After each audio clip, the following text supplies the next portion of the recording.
नमस्कार, आप देख रहे हैं एनटीवी भारत। हम हैं जनपद अंबेडकर नगर में। ये NH 233 है।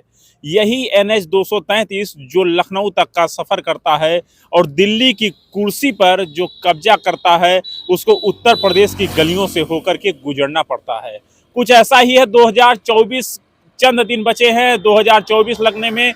वहीं 2024 लोकसभा चुनाव के लिए सभी राजनीतिक पार्टियां अपने अपने हिसाब से तैयारी कर रही हैं। इंडिया गठबंधन की सहयोगी दल जो समाजवादी पार्टी का आज जनपद अंबेडकर नगर में पूर्व कैबिनेट मंत्री राममूर्ति वर्मा के आवास पर चौधरी चरण सिंह की जयंती का आयोजन किया गया। जयंती के बहाने 2024 जनपद अंबेडकर नगर के 55 लोकसभा सीट पर कब्जा करने की नीयत से यह कार्यक्रम किया गया। कार्यक्रम का मुख्य उद्देश्य जनपद अंबेडकर नगर के विधायकों की एकजुटता दिखाकर यह संदेश देना था कि पार्टी में जो भी हो, लेकिन हम 2024 का मुकाबला जमकर करेंगे और भारतीय जनता पार्टी को यहां से साफ करने का पूरी कवायद की गई। बताया जाता है कि इस मीटिंग में कार्यकर्ताओं के अंदर जोश डाला गया और बताया गया कि किस तरीके 2024 में समाजवादी पार्टी का अकबरपुर लोकसभा सीट पर कब्जा करना है। आइए देखिए यह खास रिपोर्ट। ने आजीवन देश और किसानों के हित के लिए काम किया। उन्होंने इस देश की आर्थिक स्थिति के बारे में भी अपनी एक बहुत अच्छी किताब लिखने का काम किया कि भारत की भयावह आर्थिक स्थिति, कारण और निदान, जिसमें उन्होंने इस बात को बताने का काम किया कि इस देश का विकास कैसे हो सकता है।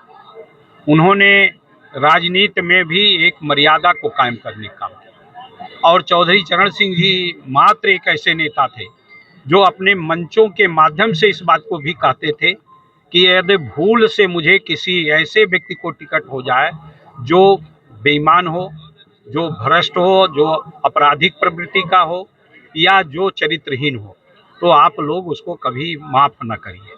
ऐसी हिम्मत अगर किसी ने दिखाई तो वो आदरणीय चौधरी साहब ने थी। और निश्चित रूप से आज देश को चौधरी साहब के विचारों के आधार पर चलने की आवश्यकता है। तभी जो हम 205 लाख करोड़ रुपए के बोझ में, ऋण के बोझ में दबे हैं, उससे निजात पा सकते हैं। औद्योगिक विकास से उससे निजात नहीं मिल सकती।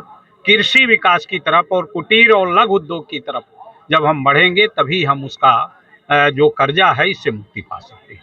इसलिए आज चौधरी चरण सिंह प्रासंगिक हैं और निश्चित रूप से उनके विचारों पर चलकर, श्रद्धेय नेताजी के विचारों पर चलकर हम समाजवादी पार्टी के लोग इस प्रदेश में भाजपा को बेदखल करने का सत्ता से काम करें। आपने उनको नजदीक से देखा है जो है और छात्र राजनीति जीवन में, तो क्या कुछ उनकी राजनीतिक गतिविधियां रही जिनसे आपने कुछ सीखा हो?